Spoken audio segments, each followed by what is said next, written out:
So we began last time discussing the Gemara on Gimel Amud Aleph. Let's just look at it again, and then we'll talk about Moed B'Miktsas tonight. So the Gemara here on Gimel Amud Aleph, those of you who have either the new Damar Makomos that we started last week, which begin with the Gemara. 1 second, let me just get my pages in order. 1 second. 1 second. I'm not sure if I have the right pages here, but hopefully I do. Yeah. So the first page has the Gemara, Talmud Bavli Masachet Bamitzia Gimel Amud Aleph. Those of you who are working with a Shas Gemara, regular Gemara, it's a Gimel Amud Aleph at the 2 dots on the bottom towards the bottom of the page. Okay. So the Gemara says the following: Tani Rabbi had the following legal insight. Mona li biadecha. If a person says you owe me $100, meaning $100 of mine is in your hands, which means another way of saying you owe me $100. The Hala Omer, and the other fellow responds by saying Ein lecha biyadi klum, I don't owe you anything. So that is called, just to make it clear, that's called kofer hakol. He denies everything, right? So normally, if I make a claim and you respond, I don't know anything, normally that's the end of the case. Because if there's no evidence, and if I'm not admitting anything, so there's no basis, right, to believe one person over the other. And people are, potter are presumed to be potter, I guess, rather than chayiv. So if it would just be that somebody said, you owe me money, and the other guy said, I don't know anything, that would be the end of the case, and we'd all go home. However, there's a complication in this case, and that is, v'ha'edim mi'idim oso sheyesh lo chamishim zuz. Let's say there are 2 witnesses, and they partially corroborate the Toain's story. Now, just to make it clear, in other words, the Ruvain says to Shimon, you owe me $100. Shimon says, I don't owe you a penny. And the Adim come to court and they say he owes 50. Now, just to make it clear, the Adim don't come and say he only owes 50, but he doesn't owe the other 50. If they said that, then we'd also go home. The Shimon would pay Ruvain $50, right? And that would be the end of the case. The Edom don't say that exactly. What exactly they do say, we'll talk about in a minute. But in terms of this part of it, what they say is, we are aware of $50. We are unsure about the rest of the money. Okay? So they support part of the claim of Ruvain, but they don't support anything of Shimon. They just don't fully support Ruvain. And there's no what we'll call reisa. It's not like damaging, that they can't support the full claim, because whatever it is, they only saw what they saw. They know what they saw. They saw at least $50 worth of a loan, but they don't know about the rest. They're in the dark about the rest. So what's the halacha in this case? So the Gemara says that no sin lo chamishim zuz. Since there's evidence, there's testimony about a $50 obligation, so certainly Shimon has to pay that amount to Ruvain. That part is a no-brainer. The chiddush of Rabbi is on the rest, which is v'shava al hashar. Even though the Adim don't know anything about the other 50, since they substantiate, a part of the claim which includes more than what they substantiate, therefore there is a spillover effect, namely there's a chiyuv shvuah on the other 50. Okay, why? Because we have a rule. It's called Moed B'Miktsas. Moed B'Miktsas means that if I make a claim and you respond by saying I only owe part of it, then what happens is you pay what you admit, and the other part you have to take a shvur daraisa, a biblical oath. So the classic case of that, it's based on the pasuk in Mishpatim, Asher Yomar Ki Huzeh, not last week's parsha, but the one before that, 2 weeks ago's parsha, Asher Yomar Ki Huzeh, meaning if I say not the whole amount, but part I do owe. So then there's a chiyuv shvua daraisa.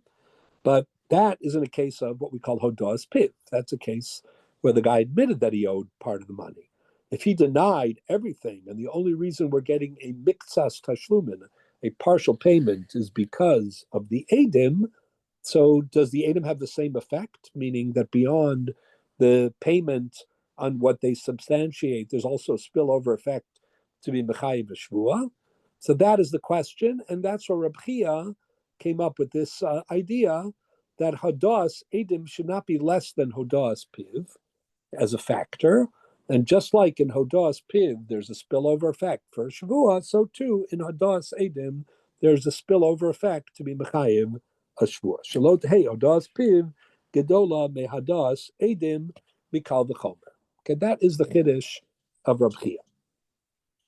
Then the Gemara tells us that initially they thought that they could bring a proof for Reb Chia from the Mishnah of Shnayim Oksim Batalis, because in the case of Shnayim Oksim Batalis, our Mishnah, two people are holding on to the object. So the Gemara says, V'tana tuna, we can bring a proof for Reb Chia from the Mishnah, Shnayim Oksim Batalis, two people holding on to a talis, Ze Omar Nimitzasia, right? The Chule. So hahacha given the toughest anan sadi divided toughest high didehu. The Gemara thought that each one holding on to a part of the object is the equivalent of there being evidence that the part that he is holding is his. So it's like having exactly what we just talked about of Reb Chia, which is that there's a din Torah on $100, and there's $50 worth of evidence. And the Mishnah says, right, that each one walks away with a certain amount, but they also have to take a shvua, they have to take an oath on the rest. So the Gemara says, given the toughest high, anansadi demai the toughest high didehu, umai the toughest high didehu, uktani shava. But in addition to that, we're told that there is an oath that has to be taken here. So we see from there that whenever there is a miktsas tashlumin, when you have to pay part of the sum that is being claimed, even though you're not paying the full amount, and even though you're not getting support on the full amount, the spillover effect of partial substantiation, or at least payment due to partial substantiation, whether it is on the basis of piv, which means hodas baldin, the admission of the guilty party or of the obligated party, or whether it's based on edim, witnesses, either way, there'll be a chiyuv shvua b'sha'ar on the rest of the money. That's what the Gemara thought. Now, later on, if you turn the page for a moment, the Gemara on Dalid Omid Aleph points out that it's not a very good proof, meaning there's nothing wrong with what Reb Chia says, but the proof from the Mishnah for Reb Chia is exceedingly flawed. Why is it exceedingly flawed? Because if you want to equate holding on to half the talus or holding on to the talus as being like equivalent to having witnesses on having evidence on 50% or witnesses on 50%, then you have a very complicated situation in the Mishnah, because it's not only witnesses on one side of the case, which then triggers a spillover shvua on the rest, because each one of them is holding on to the talus, so each one of them has witnesses. So let's say, for example, take the Reb Chia type case. Let's say Ruvain said to Shimon, "You owe me $100," and let's say Shimon answered Ruvain by saying, "I don't owe you a penny." And let's say that Ruvain brought witnesses that at least he owes 50, right? And then Shimon brought witnesses saying that he for sure doesn't owe 50 of the 100. Would you take a shvua on the remaining 50 after you paid the 50? Of course not, because there are two sets of witnesses here, and one set exonerates him on the questionable part, on the part that we're unknowing about. So since had there been two sets of witnesses, there wouldn't be a chiyuv shvua. So the proof in the Mishnah is flawed, Because in the case of Mishnah, each one's holding on to the talis. If that's the equivalent of having witnesses, then each one of them has witnesses. So that's why I'm just going to read you that line on Dalid Amud Aleph. If you look to the next page for a moment. Excuse me. The Gemara says here, Ela de Ka'amar, this is in the middle of the page. The Gemara says, Ela de Ka'amar Batana Tuna, Midami. When the Gemara said that you can bring a proof for Abchia from our Mishnah, are they really comparable? Hasam, in the case of Rabchia, Lamalva Islay Sadi, Lalova Leslay Sadi, the Lomasik Levelomidi. In the case of Rabchia, there's only one set of witnesses. They totally support Ruvain, the person who's making the claim. There isn't another set that supports 50% of the denial of Shimon. Had there been the Havale Sadi Laloba de Lomasik Levelomidi, if there had been witnesses that established Shimon's innocence, then lo boy Rabchia lishtabue. There wouldn't be an obligation, according to even Rabchia, that Shimon take a shvua on the other part. But hacha, in the case of the Mishnah, kiheched anan sadi b'hai, anan sadi b'hai. Nafilo hachi mishtabui. But in the case of the Mishnah, each one has the equivalent of edus, meaning tfisa, and nonetheless each one takes a shvua. So what that shows is that the shvua is not moed b'miktzas. It's not even a shvua daraisa. It's the shvua based on the position, on the principle rather, of Rabbi Yochanan, who said, "Shelo yehei kol echad v'echad tokef b'taliso shel chaveiro v'omer shalihu." It's a rabbinic shvua, not a biblical shvua.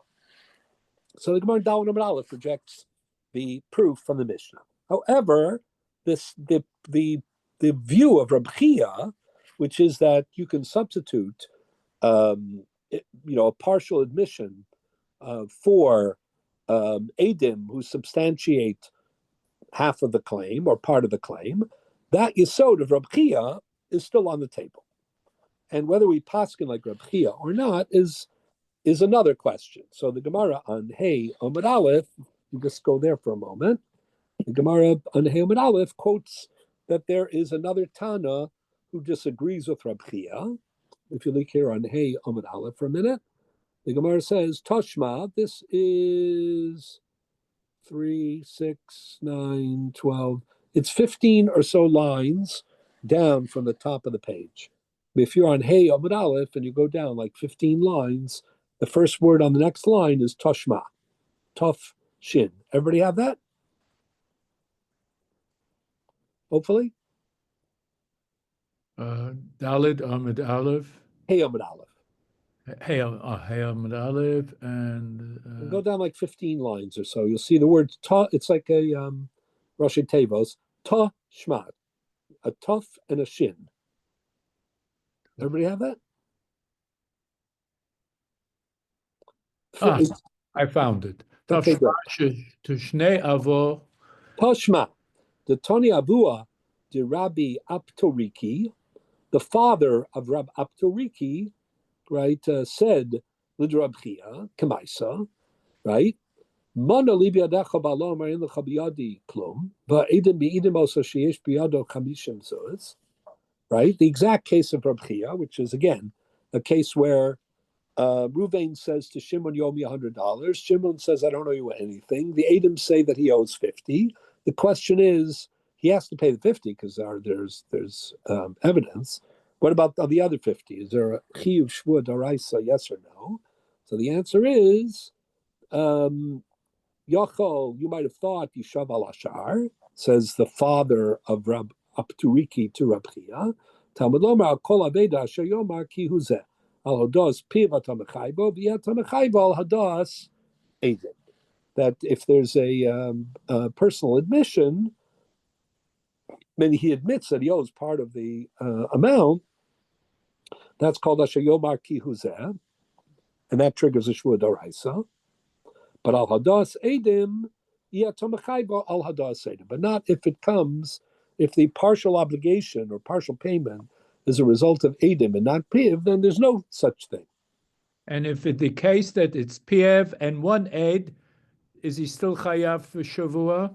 No, it is even if there's no aid, if he admits partially that he owes money, he's Chayav B'Shvua. You don't need Eid Echad for that. Eid Echad is Mechayav B'Shvua to the other party, even if there's no admission. And a partial admission is Mechayav B'Shvua Daraisa, even if there's no Eid Echad. Okay? These are, as I mentioned last week, there are 3 Shvuos Daraisa. There are 3 biblical oaths in Besdin, in a civil legal setting. One is Shvuos HaShomrim, the Shvua that is taken when something happens to an object that you are guarding and you have to account for it. That's one Shvua Daraisa. The other is Moda B'Miktsas, which is what we're talking about right now, where the person admits that he owes part, but not all. So on the other part, yes, to take Shvua Daraisa. And the third is Shvua Seidach. Okay. What Rabbi is suggesting is that if there are 2 witnesses on part, that will also trigger a chiyuv shvua on the rest. Just like moed b'miktsas, chiyuv b'miktsas will also create a shvua d'oraisa. So what the Gemara says is that isn't accepted by everybody. The father of Rab Aptoriki disagreed with Rab Chia. And then the Gemara says, Masnita karamas aleod Rab Chia. Rab Chia, Tanu Palik, the Gemara says it's not such a big deal. You can't bring evidence from Tanaitic literature against Rab Chia because Rab Chia was also a Tana. So he has the right to argue. It was a disagreement. Then the Gemara says, Hava Kra Ka'amar, but didn't the father of Rab Apturiki bring a proof from the language of the Bible itself? Asher Yomar Kihuzeh. So the Gemara says that's not a problem either. Hahu Limoda B'Miktsas Hataina. He has a different. That's where he learns Moda B'Miktsas. It's not to exclude Rab Chia, it's to include Moda B'Miktsas. And then the Gemara goes on. So just to, for our purposes now, it should just be aware that Rab Chia's Chiddush, which is that not only is Moda B'Miktsas Chayiv, but even Chayiv B'Miktsas Al Yidei Edim is also Chayiv, is disputed by another Tana on Daf Hey Amud Aleph. And I'll add, for everybody's sake, if you look at Tosus on Hey Amud Aleph for a minute, the one Dibra Maskal, Isa Rab Chia, when right, the first one that gets wide, it starts narrow and gets wide. Everybody have that? Isa Rab Chia? Yeah. On the left side. Exactly. So Tosus says, Nira de halacha ki Rab Chia. Tosus says, even though the Gemara records a dispute, right, between Rab Chia and the father of Rab Apturiki, and the Gemara says, if Rab Chia is right, implying that maybe he isn't right, says Tosus, nonetheless, you should know the consensus view is that we paskin like Rab Chia. The Rajba in Masechet Shavuos points out that Rabbeinu Chananel, who was an earlier authority, he changed his mind. At what point he thought we don't paskin like Rab Chia, and then later point he thought we do paskin like Rab Chia. So whether we paskin like Rab Chia is a little bit controversial.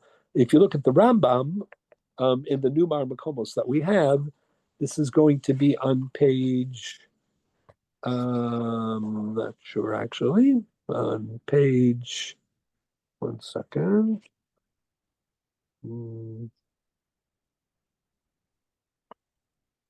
Give me a second.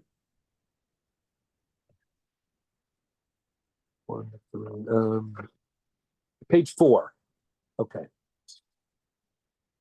If you look on page 4 of the New Mar Makomos, it says Rambam, Hilchos Toin V'Nitan Perek Dalet Halacha Yud. Everybody have that? Yeah, Rambam. Toin Dalet Yud? Dalet Helcha Yud. Yeah. So the Rambam. Manali biadecha. Excellent, exactly. So the Rambam says, Manali biadecha, the same case. Ruvain says to Shimon, Manali biadecha, you're holding $100 of mine, right? You owe me $100. And Shimon responds, Ein lecha biyadi klum, I don't owe you anything. He's kofar bakal. The ha'edim mi'idim alav sha'adayin yesh lo etzo chamishim. And the witnesses show up in court and they say, we happen to know for sure that he does owe not the full 100, but at least 50. Okay. So Rambam says, Pasku kol hagaonim halacha sheishalim chamishim v'yishava al hashar. Oh, So the Rambam says that all the gaonim, agreed that in this case he pays 50 and he swears on the rest, on the other 50, which is the din of Reb Chia, meaning there was a consensus in the Gaonic world that we rule according to the position of Reb Chia. And then he just, concludes by quoting the reasoning behind Reb Chia, which is Shalo tehei hadas piv gedola mehadas edim. Because if moda b'miktas is mechayev shvua, right, then certainly edus b'miktas is mechayev shvua, because mostly we think that edus is the gold standard, meaning it is this the is a fantastic principle, if I'm understanding this correctly. Hodi bepiv, in other words, his own right his own admission. His own words are more than an aid. No, the other way. We're saying his own words should not be stronger than edus. Shalot tehei hodas piv gedola. Meaning, if his own partial admission can trigger a shvua d'oraisa, then the partial payment by virtue of the evidence of the witnesses should also be able to trigger a chiyuv shvua d'oraisa. That is what the Gemara says, and what we're seeing is that the Rambam here in Nichos Toen, Perek Dalet Halacha Yud, paskins that way. I'm just pointing out an interesting fact, which is that the Rambam usually, when he paskins a Gemara, when he rules, he doesn't usually say, I'm ruling this way because most of the Gaonim ruled this way. The Rambam was a very independent thinker.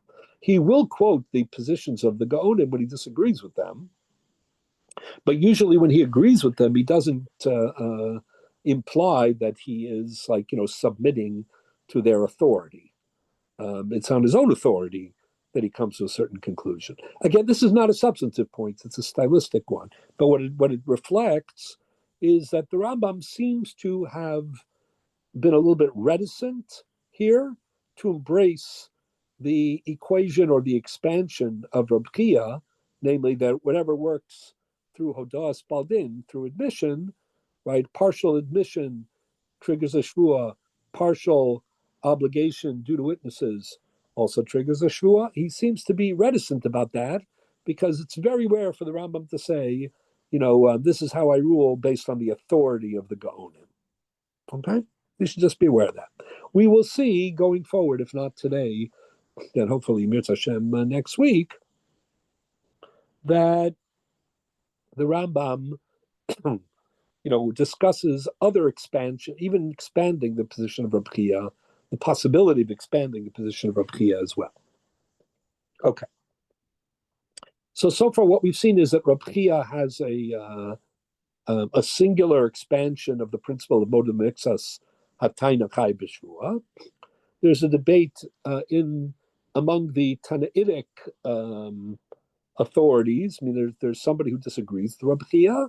There's a discussion whether we paskin like Reb Chia or not, and the Rambam does paskin like Reb Chia, just on the authority of the Gaonim. There's one other thing to know before we move on to the next line of the Gemara, and that is that there's a debate between the Rambam and the Rajba what exactly the case of Reb Chia is. So the simple reading is that the case is a case like the Rambam presents it, which is Ruvain says to Shimon, you owe me $100, and Shimon responds, says, I don't owe you a penny. And then the Edom come to court and they say, we know for sure that he owes at least $50, right? However, the Rajba, I think I read this last week, so I'm not going to go into details of it, but just to be aware of it, because we'll get back to it, the Rajba thinks that the case of Reb Chia, for various reasons, is a different case. And that the case really is that Ruvain says to Shimon, you owe me $100. That part is the same.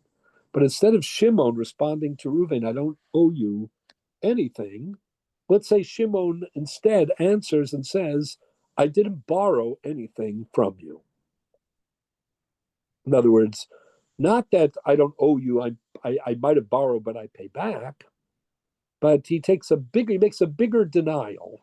He says, not only do I not owe you, not only do I not owe you in the present, I never owed you, meaning I never borrowed money from you. Why does that matter? So then let's say the Edom came to court, and instead of saying, we know that there's an outstanding loan between Reuven and Shimon on 50, let's say they don't know that. Let's say all they know was that there was at one point a loan. I mean, they were there when the loan was given, but they don't know whether it was paid subsequently or not. So would that also qualify as Hadas Edom, which is greater than Hadas Piv and triggers a motive of Mixas Chiyuv Shua Daraisa? Meaning, if the Edom would come to court and say, we know for sure there was a loan, but we don't know about the state of the loan, right? So the halacha is that since Shimon originally said, not just I don't owe you any money, but I never borrowed from you. So the rule is kol ha'omer lo lavisi ki'ilu amar lo paraiti. Whoever says I did not borrow, it's tantamount to saying I did not pay. What does that mean? What it means is that if you make this bigger denial, then you are held accountable for this bigger denial. And if we can then subsequently disprove what you said, then even if we can't prove that the money was never repaid, so for example, what happens? A simple case. Reuven says to Shimon, you owe me $100. Shimon says, I never borrowed from you. Edom come to court and say, we saw the loan, but we don't know whether it was repaid subsequently or not. Right? And then let's say Shimon says, yeah, that's true. I did borrow, but I paid you back. So it's too late. It's too late. That's called kola omer lo labisi ki ilo omer lo paraiti. Once he says, I didn't borrow, it's as if he said, I didn't borrow, and if I did borrow, I didn't pay back. But what's striking about it is that the Edom don't know really that he owes them the money in the sense that he didn't pay back. They only know there was a loan, and because of their knowledge, the Loveh or Shimon is going to have to pay. So the Edom, cause payment, but indirectly, with a two-stage process, not directly. Is that also good enough to qualify as the equivalent of motive mixas? Because the classic case of motive mixas isn't that case. It's a case where the guy says, I do owe you $30. I just don't owe you $100. Here, what's happening is the Edom are coming to court. They don't even know if he owes $30. They only know that at one time he owed. But since the other fellow pinned his denial on there never having been a loan, so it's called Omer lo lavisi ki omer lo paraiti. So the result of the Edom coming to court is that there's a chiyuv mamon, but even though they themselves, right, cannot testify about the chiyuv mamon, they can only testify that in the past there was a loan, and then mimela, that information ends up triggering a monetary obligation because of the initial exaggerated denial of the Loveh. Everybody with me? So basically, so does he lose all credibility under those he loses the credibility to the extent that we will not believe him going forward if he says true lavisi avalo paraiti. Oh, by the way, I'll make it a little more complicated, but hopefully this is the truth, so I might as well know it and you'll appreciate it. And that is, let's say he changed his mind about his claim before the witnesses came. In other words, let's say Reuven said to Shimon, you owe me $100. You borrowed $100 from me and you didn't repay me. And let's say Shimon said, I never borrowed from you. And then let's say before Edom come to court, let's say the next day Shimon comes back to court and he says, I want to amend my statement, right? I overstated. It's not true that I never borrowed the money, but it is true that I already repaid the money. And then the Edom came up to court and said, Ra'inuhu shelava Shimon meruve. We were witnesses, we don't know about that he didn't repay him or repay. We don't know anything about that, but we were witnesses that there was a loan.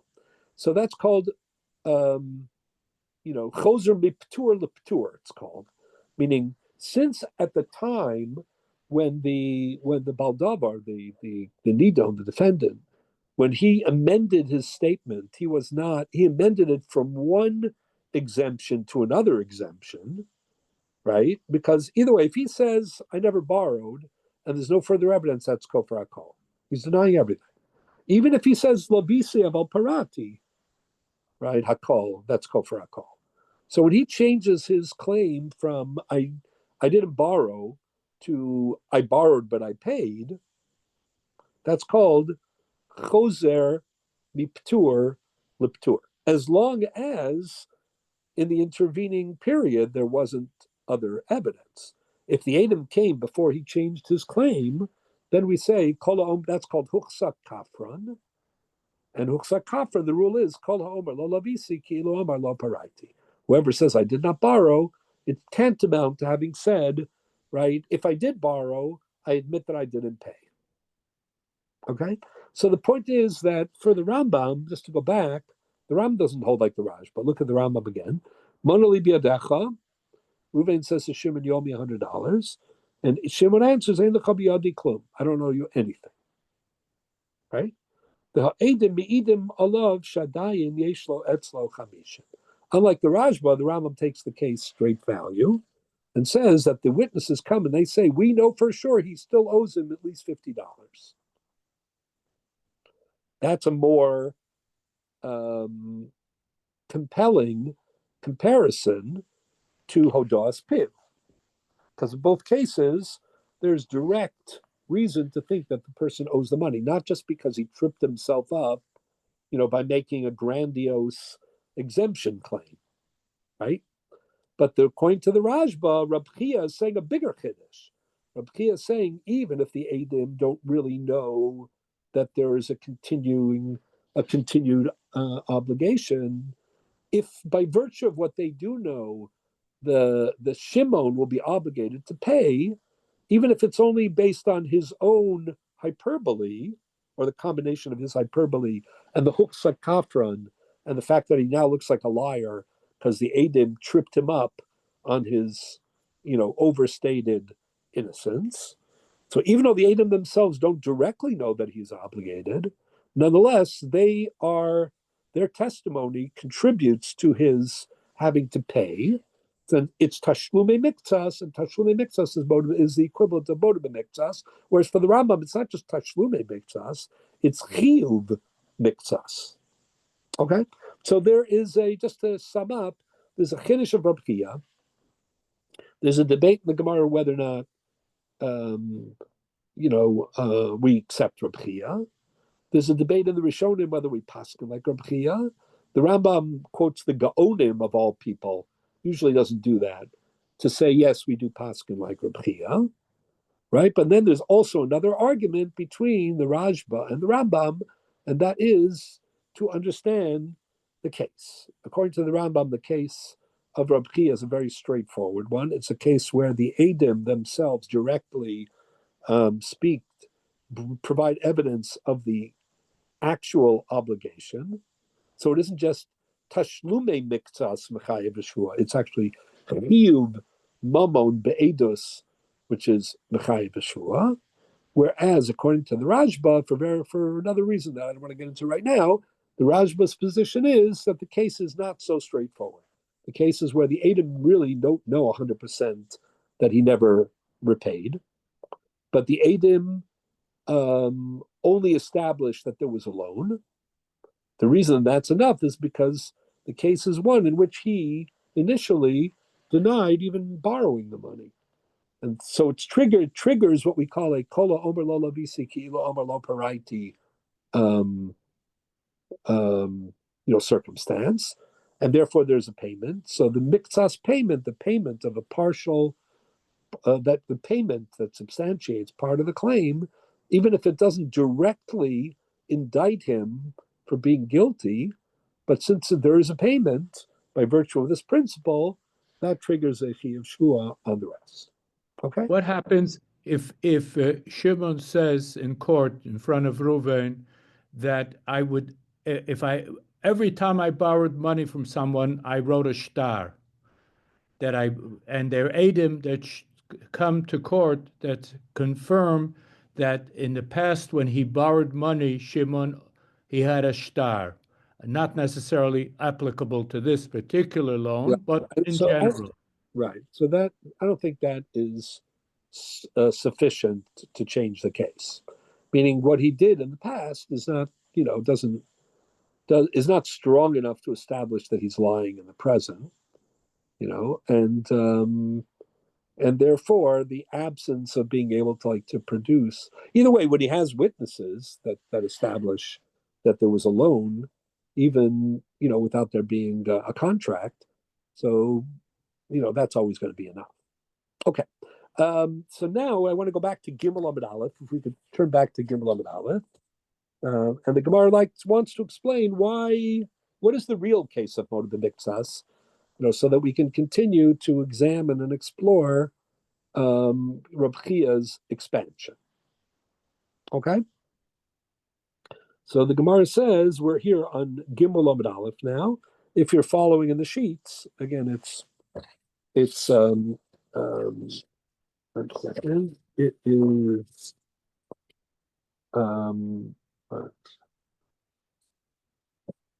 it is page 1. I'm just going to number these so I'll be able to follow myself.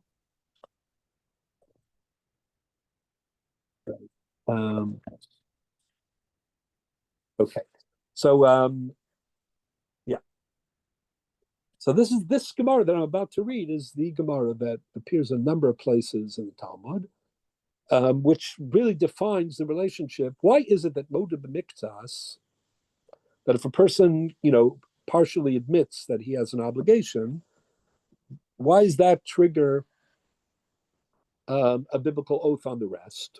Whereas Kofar HaKol, if he completely denies, that he is obligated anything, he walks away, Minat Torah at least, he walks away. He doesn't have to take any biblical oath. What is that based on? So the Gemara says, everybody with me? This is 3 lines from the bottom, up from the bottom of the page on Gimel Amud Aleph. The Gemara says, the Amar Rabba, Mipnei ma Omra Torah Moed B'Miktsas Hatayna Yishava, Chazaka Ina Demeis Panav B'Fnei Bal Chovo. Hai Bekula Boy Denichpere, V'Hodelo Kafre Mishum De'ena Demeis Panav. Okay, so let's analyze what that means. So there are 2 ways to understand this Gemara. It's very, I would say, unprecedented, but it's rare that the Gemara itself kind of challenges the Tamei halacha, right? You have a statement like this statement of Rabbah, which is Mipnei ma Omra Torah. Why did the Torah say, right? Moed B'Miktsas Hatayna Yishava, right? Anyways, but the Gemara it seems to be going to the core of the issue. Why is Moed B'Miktsas Chayav B'Shua? The question is, what is the question of the Gemara really? So the way that Rashi and our printed Tosfos, Rashi here and our printed Tosis, and actually Tosis all over the place, understand the Gemara, is that the Gemara is asking not why is it that Moed B'Miktsas is Chayav B'Shua. I mean, they are, but not why Moed B'Miktsas is Chayav B'Shua and Kofar HaKol is Pater B'Shua. That they seem to know, they seem to understand why that is. We'll get back to that in just a minute. They seem to be asking a different question, and that is, wouldn't there be a good reason to exempt Moed B'Miktsas from a Shvua? After all, if he was a liar, right, why are you giving him a Shvua? Because to make sure that he's not lying, right? But if he was a liar, doesn't he have a better lie? A migu? Migu di bo yamar Kofar HaKol, he should be neman lomar, right? Moed B'Miktsas without a Shvua. Everybody with me? Yes. So according to Rashi and according to the printed Tosis here, and I should say printed Rashi here in all the Tosas and everywhere, because we'll contrast it to Rashi in Bava Kama and the Rimigash in Shavuos in just a minute.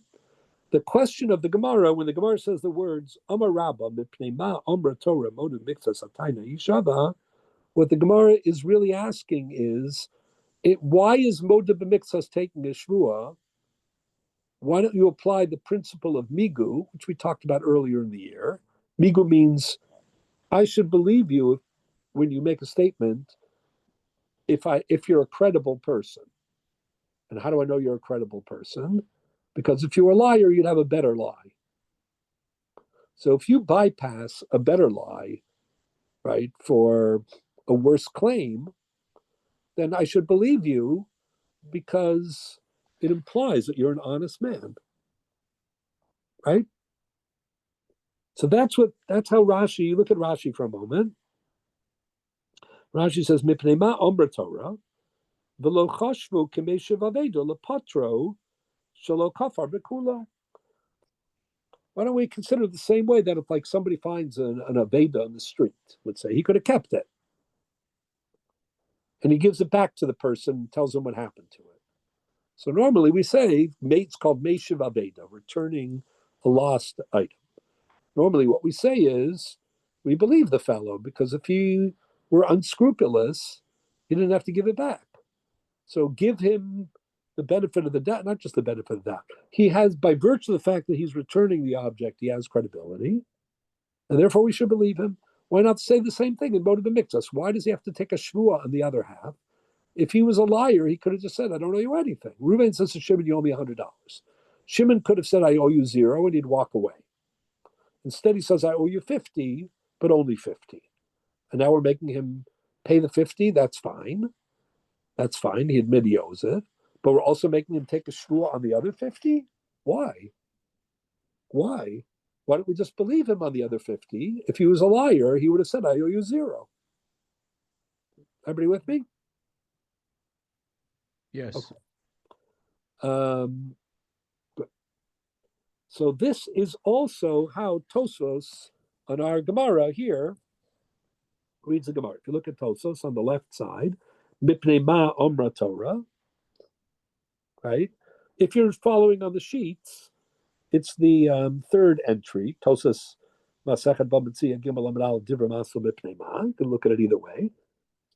So Tosfos explains, Pirish, Mipnei ma Omra Torah, Pirish, Yeheneman b'migu.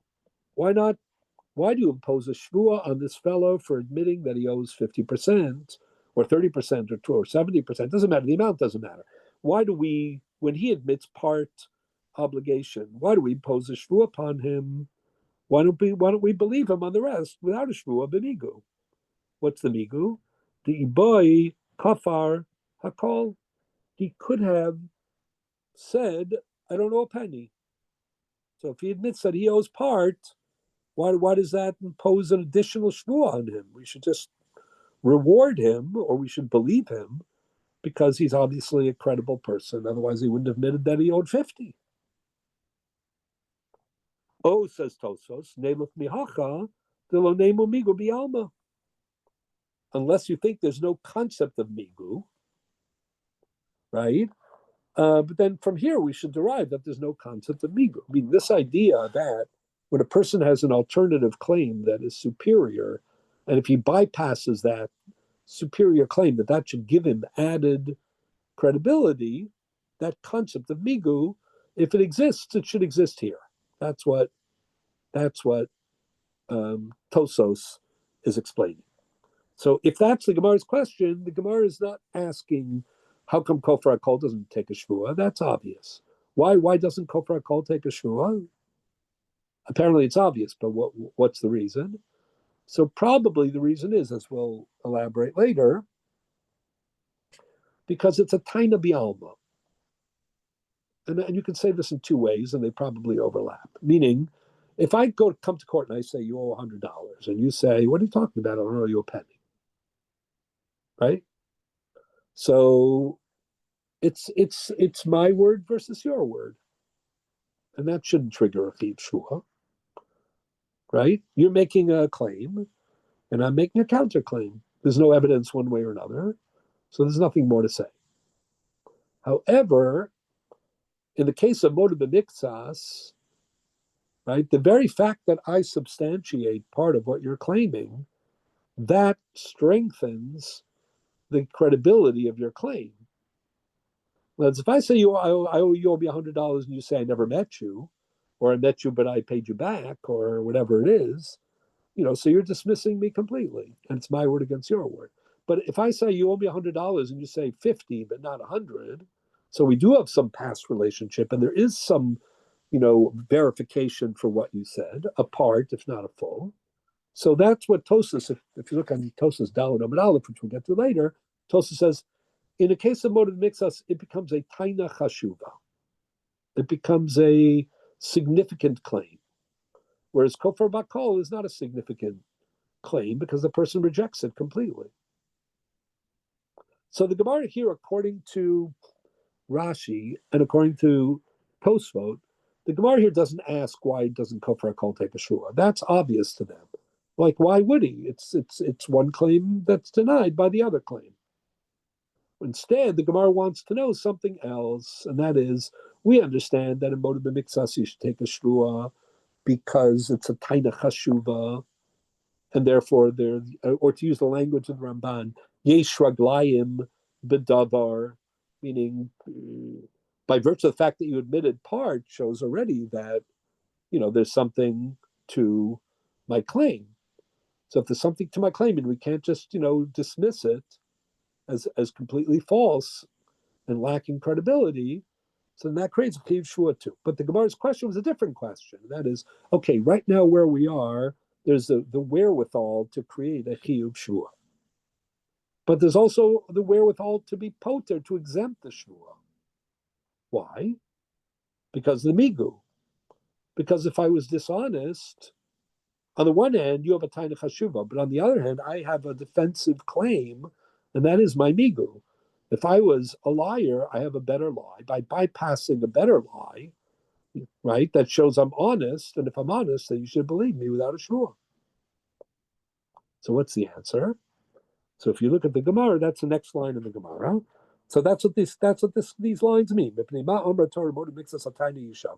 to Rashi here and Tosas here, meaning, even though we understand the basis of the chiyuv shvua, there should be a p'tur shvua based on migudi bayamar kofar hakol.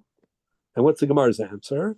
Chazaka eno dameiz panav b'fnei balchovo. What does that mean? So in a migu, what is a migu again? If I bypass a better taina, right, for a worse one, then you should believe me because it shows I'm honest. But let's say there's something that is inferior about the taina that I bypass. Let's say there might be a reason I'm bypassing it, even if it is better in one respect, but it's more problematic in another respect. There's a downside to the claim that I am ignoring. So then there's no longer a migu, because the whole idea of the migu is based on the credibility of my choice. But if there's another explanation for my choice, then there's no migu. So what's that here? So the Gemara has a principle, and that is ein adam meis panav b'fnei balchov. Like, if you know that I borrowed money from you, so if I were to say kofar hakol, it would be very difficult for me to look you in the eye. It's very difficult for me to be a brazen liar when you know the truth. Meaning, even though it's a better claim from a monetary point of view, because if I make the claim of kofar hakol, I'm going to be pater legamri.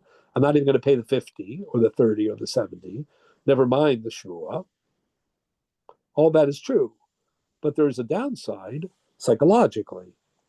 Namely, it's hard for me to look you in the eye brazenly, knowing that you know that I'm lying, and for me to lie to you. And therefore, if I'm not going to be able to sleep at night or look you in the eye, then maybe I'd prefer, to pay the amount that I owe you. So that doesn't confer upon me greater credibility and show that I'm an honest man. It just shows that I'm, I have some scruples.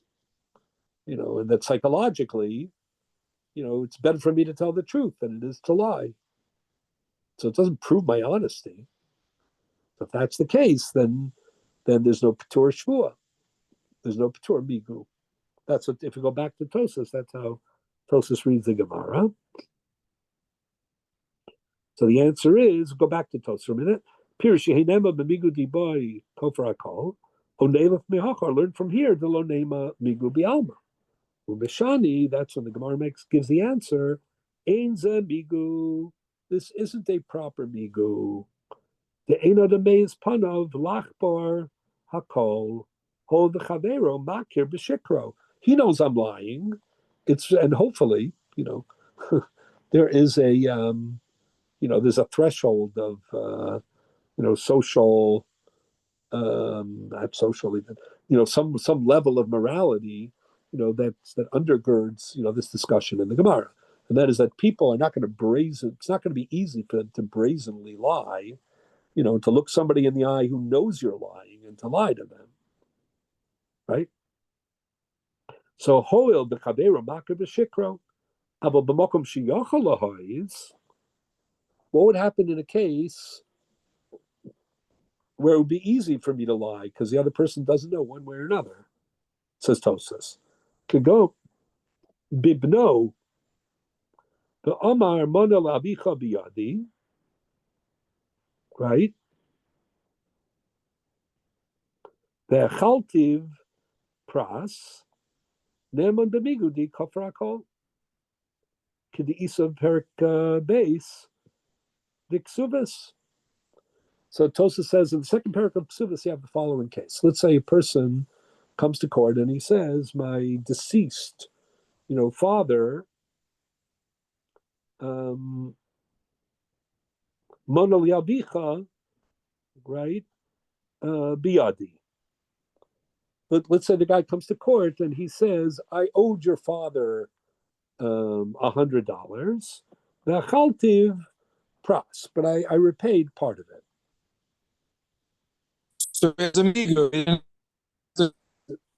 Say again? he has Now an the ego. son, I'm not hearing you maybe because of my phone. But He- what I'm saying, the son, He yeah. doesn't have a migu. No, on the contrary, we're saying in that Migu? case, we're saying the opposite. We're saying in that case he has a migu and there's no ha'aza to neutralize the migu. Okay. That's what Why? I'm saying. Why? Because the son doesn't know anything about it. Let's say the Right. father is in charge of his own affair. Then the father died. But the son didn't know who the father lent money to. He doesn't know anything about it. So this fellow comes to the son and he says, by the way, I don't know if you know this, but your father lent me $100. But you should also know that I paid him back $50. So basically that's more than b'mixas, right? Meaning he's admitting that he owes 50 of $100.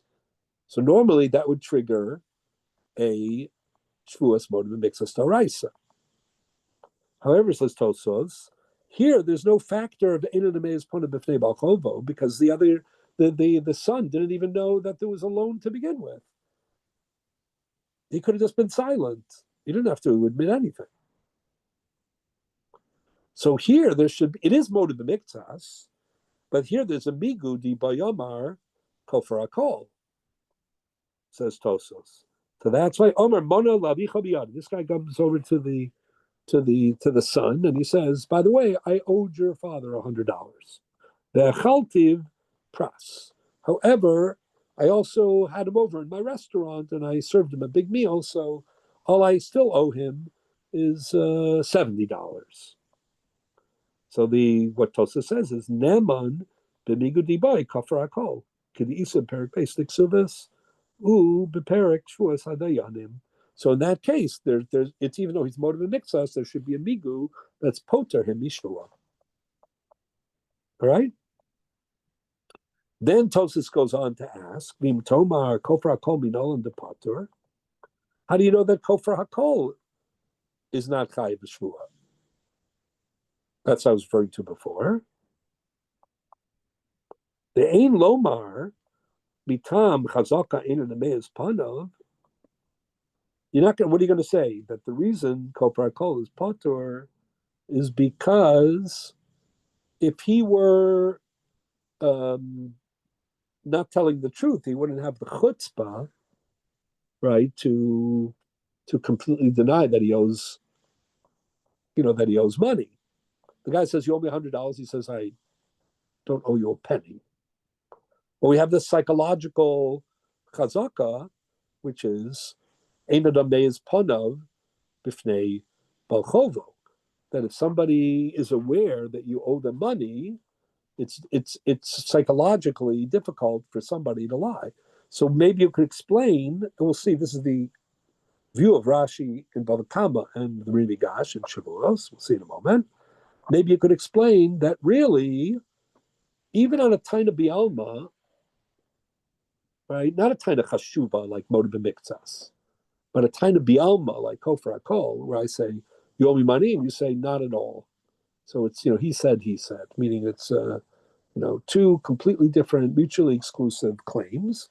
And it's a taina bialma. There's no raglayim b'davar. It's not a taina chashuv. None of it has been substantiated. So maybe that should also trigger. Who said that to impose a shvua daraisa you need a taina chashuva? Maybe a taina bialma, any claim would have to be responded to by a shvua. Okay. Normally we don't think that that's true, but that depends on this discussion gufa. So then, if you were saying that, then you said, so why is kofar kol not chayv shvua daraisa? The answer is because he has something to support him, which exempts him from the shvua daraisa. What is that? Chazaka in the meis panav b'fnei balchova. The fact that if he wouldn't be able to lie completely and brazenly, right? If he really owed. So he's saying, I don't know a penny, that chazaka supports him. So maybe that's why he's patur mishvua. That's what Tosfos is suggesting. Tosfos says, no, it can't be. Taha, afilu b'makom sheyochel lahoiz patur. Kigon bibno. Tosfos says, but if that were true, then what would happen in the following case? Let's say there was you eliminated the ha'aza, so he didn't have a patur based on the ha'aza. Let's say the guy came to, or let's say the son said, is it possible that my father lent you $100? And the guy says, and again, he doesn't know, but he's fishing or whatever. And the guy says, no, I don't owe you a penny. I don't owe your father a penny. I didn't owe your father a penny. So in that case, there's a taina, but there's no patur of the ened ameis panav b'fnei balchovo, because the son isn't sure either. And afilu moed b'miktsas would be patur hasam b'migudi boy kafar hakol. As we just explained, according to what Tosfos said before, actually in that case, there wouldn't be moed b'miktsas because there's migu, right? The boy omar kofar hakol. So obviously the kofar hakol itself would be patur, not chayiv. So Tosfos says, so why is it that kofar hakol is not chayiv shvua? It's not because of the patur of chazaka in the meis panav b'fnei balchovo. Then Tosfos tries the second suggestion, which I'm going to skip for the now. But look at the last line of Tosfos. V'yesh lomar Dimiki huzeh mashma d'gzeres hakosav hu the daf gavod b'miktsas hatayna chayev below ofer hakol. Meaning, because the Torah says asher yomar ki huzeh. Asher yomar ki huzeh means a partial admission. So if you don't have a partial admission, then there's no chiyuv shvua d'oraisa. So it emerges, according to Rashi here, and according to Tosfos, and this is true of Tosfos all over Shas, in Masachet Shavuos, Daf Mem Beis, and Gittin Daf Nun Aleph, and Ksubas Daf Yud Ches, all over the place. The Bali Tosas take this view, and that is that this Gemara, which appears in all those places, is wondering not why Kofar Hakol isn't also Chayiv. What they're really wondering is why is Moed B'Miktzas Chayiv? It should be Patur B'Migudi Bayamar Kofar Hakol. And the answer is Ein Adam Meiz Panav B'Fnei Bal Chovo, and therefore there is no migu, and therefore if there's no migu, so then there is no ptur, and there's going to be a chiyuv shvua. But the reason that kofar hakol is not chayiv is because the Torah says ki huzeh, or maybe the idea of the Torah saying ki huzeh is to teach you that if you don't have a substantial, a supportive taina raglayim l'davar, that a taina b'alma doesn't trigger a chiyuv shvua daraisa. If you look for a moment if you have Tosas on Dalid, Amud Aleph, if you could turn just one daf over for a minute, the second Tosas on the page, Hatzad Hashaba Shabahen, Shaidei Taina Ukfira Hingboy. Everybody see that on Dalid Amud Aleph? Yes. Tomar Ba'adin Shel Ma. Hatzad Hashaba Shabahen. Second Tosas. So there, Tosas says this idea. Tosas Hatzad Hashaba Shabahen, Shaidei Taina B'chulei. It's also in the Marmakomos, by the way. At least it should be. I'll give you the page number for those of you following in the Marmakomos. Page.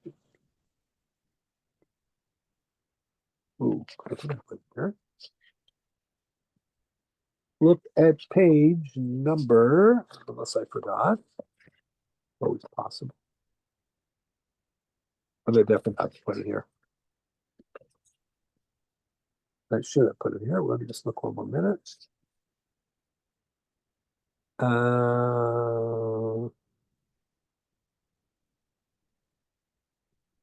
One second. No, I didn't put it here. Okay. But if you look on Dalin Amud Aleph in the Gemara, it's the second Tosis. It's called Hatzad Hashav Shabahen. Shaydei Taina B'chulei. Tosis says, Yom Tomar Kofra Kol Yochiach. Shaydei Taino Kfira Patur. Kofra Kol, there's a claim, and there's a response to the claim. There's a claim, Taina. There's a Kfira, a denial.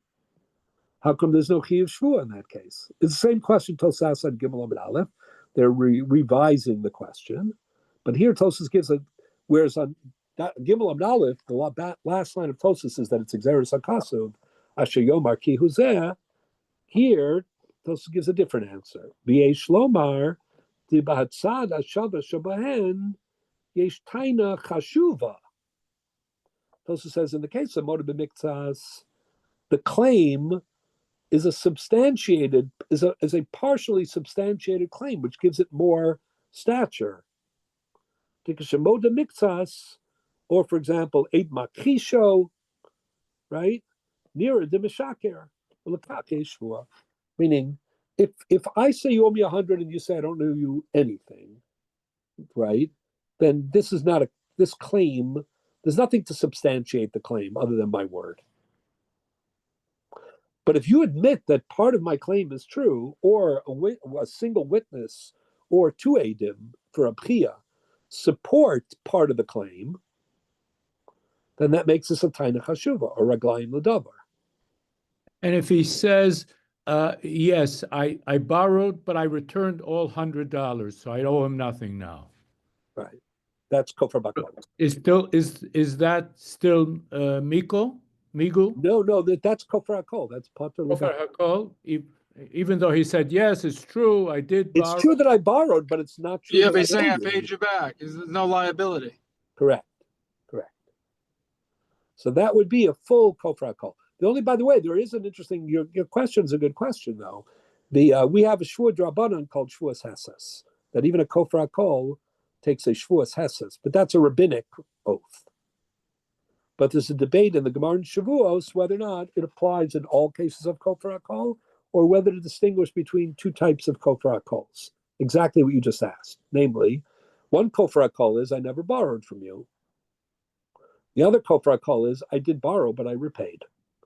So there are two views in the Gemara in Masachet Shavuos about the Shvuah Drabanan of Shuas Hases. Will it apply even in the case of, Lola Visi Meolam or Lahadam, Loha Dvar Meolam? Will you still have the Shuas Hases Drabanan? Or will you only have Shuas Hases Drabanan when there's what they call Drora de Mamona, a little bit like the Gemara's here in Bamitzia earlier, meaning where there's, there is some, at least, shemet, some little, credibility, greater credibility to the claim, because at least the person isn't denying that at one point he owed the money. He's just claiming that he paid it off. But on a doraisa level, on a biblical level, if we're talking about Chiv Shua doraisa, both of these are kofar hakol, and both of them are patur min Torah. Okay, so we're gonna have to stop in a minute. I'm just going to tell you the other view in a minute, and then we'll finish it up next week with that. Rashi in Bava Kama on Kuf Zayin Omid Aleph, and the Rimigash in Shavuos on Mem Hey Omid Beis. We have them both in our Marmakomos. Read this Gemara, Mipnei Ma Omra Torah Moda Mixas Hataina Yishaba, and the answer Chazaka in the Mei of Panu B'Fnei Balchovo. They read it in exactly the opposite way that I just explained for Rashi and Tosas. For them, the question of the Gemara is not why do you take a shvuah on Moed Mitzvahs, you have a migu di bayamar kol for akol. The question is the question that Tosas asks later, and that is, why doesn't kol for akol also take a shvuah? What's the difference between Moed Mitzvahs? I mean, the way our Gemara, the way Rashi and Tosas are reading the Gemara is not asking what's the difference between kol for akol and Moed Mitzvahs. The Gemara is saying even Moed Mitzvahs should be patur because migudi bayamar kol for akol. But why kol for akol is patur? That's a standalone exeris kasuv, a lack of taina chashuva, etc. However, the way Rashi and Bava Kama and the way the Rimigash and Shavuos read the Gemara is as follows. This is the way to read it. Going back to that line of the Gemara on Gimel Amud Aleph. Amar Rabba, Mipnei ma omer Torah moda mixas hataina yishava. Meaning, how come the Torah said only motive mixas takes a shvuah d'oraisa? Even kofar hakol should take a shvuah d'oraisa. After all, there's a claim, and there's a lack of clarity. So why not impose a shvuah d'oraisa on the kofar hakol? The assumption being that you don't need a taina chashuva or a raglayim l'davar, but that any claim and denial should be enough to trigger a chiyuv shvuah d'oraisa. That's the assumption of the question, if that's what the Gemara is saying. So that's what the Gemara is, according to Rashi and the Rimigash. Why only motive mixas and not kofar hakol? So what's the answer of the Gemara? The answer of the Gemara is chazaka in lameiz panav b'fnei balchov. Meaning, the answer is because in the case of kofar hakol, he would take a shvuah, but there's something that supports him, and that is the psychology,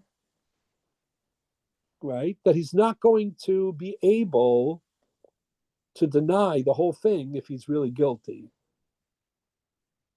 So why in the case of moda b'miktsas, why there don't we just believe him on the other half and say Eina Nemeis Panav? So that's the continuation of the Gemara. The Gemara says, in the case of Moed Mitzvahs also, he would love to be able to deny the whole thing. Like we just said. But he can't because it's too brazen, and the psychology of looking a guy in the eye and lying to him doesn't work. But on the other side, the low delay. So why don't you say, ain't it a meis? He should admit the whole thing. The answer is you don't go that far either, because haidelaodi ishtamute hu dekam ishtamit mine savar adahabali zuzeu paranale. Therefore, Omer Achmana Rami Shvuale ki heicha delo delay bikule. So what is that? So this is a very interesting, the Yorda Torah, the Sovdaiton Shel Brios. The Torah is a good psychologist. So this is what the Gemara says. Really, this person who's motive mixas, he's like caught in a dilemma. Let's say he's facing a cash crunch, right? His liquidity is severely Liquidity crisis. his liquidity is completely severely restricted. Right now, he's a good guy. Like when he looks himself in the mirror, he doesn't see an evil person or an unethical person. He sees a guy who's struggling and is in a bad situation. So on the one hand, he can't. The guy says to him, "I lent you $100." So for him to say not a penny, that's too brazen. He can't do that. It's like his ethical code and his sense of hakar satov, doesn't allow him, to deny the whole thing. On the other hand, he's facing, an economically pressured circumstance. He doesn't have money, to So pay. he denies half. Yeah, he doesn't have money to pay the rent. So he's thinking, all I need to do is ishtamute kam ishtamed. I need a little more time, right? So he's to procrastinate. He's saying, listen, I'll give him $30 that I owe him now, or $50 now. I had every intention of giving him the other 50. I just can't give him now. I'm going to lose my home, right? So as a result, psychologically, he feels like he's not, too terrible because he is admitting part of the obligation, and it's his intention eventually to pay up the whole thing. On the other hand, he's in a deep dilemma because he's economically pressured. So that's what the Gemara means. Hi bekula boy the low delay. He would love to admit the whole thing because he's basically an honest man. But hi delo odi. The reason he doesn't is shtamute hu become shtamet mine. He is playing for time. Sabar, he's thinking adahabale zuze uparanale. As soon as I get back on my feet, I'm going to pay him back. So I'm not going to deny everything because I can't do that to him, right? But I can't pay him everything because, then I'll lose my home. Therefore, Amar Rachmana, Rami Shvua Alei, Kiechi, the low delay, the kula. It's not an excuse. We're trying to explain the psychology and why a shvua is not wasted upon him. So on the one hand, there's no migu to be poter him, because Einan is, On the other hand, you could say Einan Ameis, so just believe him what he says, right? So you don't have that either, But you can say, oh, so then if you don't believe him, so that's where the Gemara comes up with the psychology of ishtamute kam ishtame mine.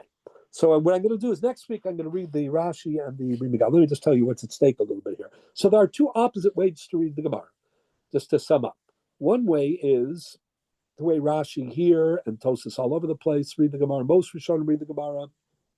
That is, they assume Kofar HaKol is not Chayv Shvur D'Oraisa because it's not a significant enough claim. That's what they assume. Or it's Xeris HaPasuv. So what is the Gemara's discussion? Why there isn't a P'tur Shvua based on Migu in Moed B'Miktzas? And what's the answer to that? The answer is because it's not a Migu, it's a Migu de Ha'aza. Namely, for a Migu to work, you gain credibility because you passed up a better claim. But this isn't better in all respects. It's better financially, but it's worse psychologically. And therefore, there's no migu. And if there's no migu, right, so then we impose upon him a shvua. You'll say, why do we even impose upon him a shvua? Ain't it amazing? He's probably telling you the truth. The answer is ishtamute kam ishtami. That's the psychology of somebody who's in economic pressure, is that sometimes he will take the easy way out. Delay. He'll delay. Exactly. He's buying time. Exactly. However, the way Rashi and Bava Kama and the Rimigash read the Gemara it's in a way the opposite. So the way they read it is as follows. Really, the Gemara wants to know not why is Moed B'Miktzas Chayav B'Shvua, but why isn't Kofar HaKol Chayav B'Shvua? And the answer is because not only does Einan Ameis Pona B'Fnei Bal Chovo eliminate a migu. It's more than that. It's such a powerful psychological truth, meaning our reliance on people's, ethical, some element of ethical, commitment is such that poter him from the shvua in the case of kofar hakol. In the case of moed b'miktzas, there's no, because of ishtamute kamishtamet, there's no forceful einon ameis pona b'fnei bal chovo. So there he has to take a shvua. But in kofar hakol, he would have taken the shvua if not for the fact that there's a ptur of einon ameis pona b'fnei bal chovo. So why would somebody read the Gemara the way the Rebbe Gash and Rashi and Bava Kama read it? So the Rebbe Gash has an explanation. Rebbe Gash says, because if you read it the other way, you're assuming that migu is effective not only in mamon but in a shvua as well. Meaning, how did Rashi here and Tosos all over the place, how do they read the Gemara? That the Gemara's question was, why do you take a shvua doraisa in moed b'miktzas? Let him be exempt from the shvua because he has a migu. Whoever said that a migu exempts a shvua? We know that a migu exempts mamon, but do we know that migu exempts a shvua? Says the Rimigash in Masechet Shavuos. We'll read it next week. Migu liafture mishvua lo amrinan. There's no basis to exempt one from an oath on the basis of migu. So if that's the case, then you can't read the Gemara b'pnei ma omra Torah moed b'miktzas. Why is moed b'miktzas not patur mishum migu? Why would it be patur mishum migu? Migu's not patur shvua. So then the only way to read the Gemara is that the Gemara is asking a more basic question, and that is, how come kofar hakol isn't chayiv shvua too, even though it's not a taina chashuba? And the answer is chazaka in the meis panav b'fnei bal chovo. So I want to read the Rashi and the Rebbe Gash inside next week, just because there are some interesting aspects of it. But this is the big question about moed b'miktzas and kofar hakol. Is the distinction is a deraisa distinction, but the argument is on two levels. Would there ever be a case where you could be poter and moed b'miktzas if you did have a migu? That's one side of it. And on the other side, if not for the chazaka of any man's panav b'fnei bal chovo, would you actually have imposed the shvua daraisa even on a taina, which is met with the answer of kofar hakol? So these are the two, we'll say, consequences of this fundamental argument, how to read this one line in the Gemara. Okay, so we'll pick up with this and then speak Rabbi, more about the I think I was told Rabbi, that thank you so to much. be in person. I think Yaakov Gold said that you would have an in-person lecture before Purim, which would be next Tuesday.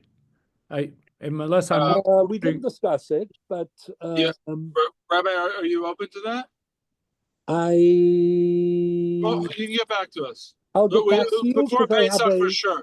I think I may have a family obligation that night, but I'll try to get back to you tomorrow. But if not, we'll lock in a date, Oscar, for Pesach. Okay? okay. Yeah. Sounds great. Okay, I'll do it before Pesach. Thank you so much, Rabbi. Okay. Have a Call great through. evening. Have a good week. Thank you. Bye-bye. Laila Tov.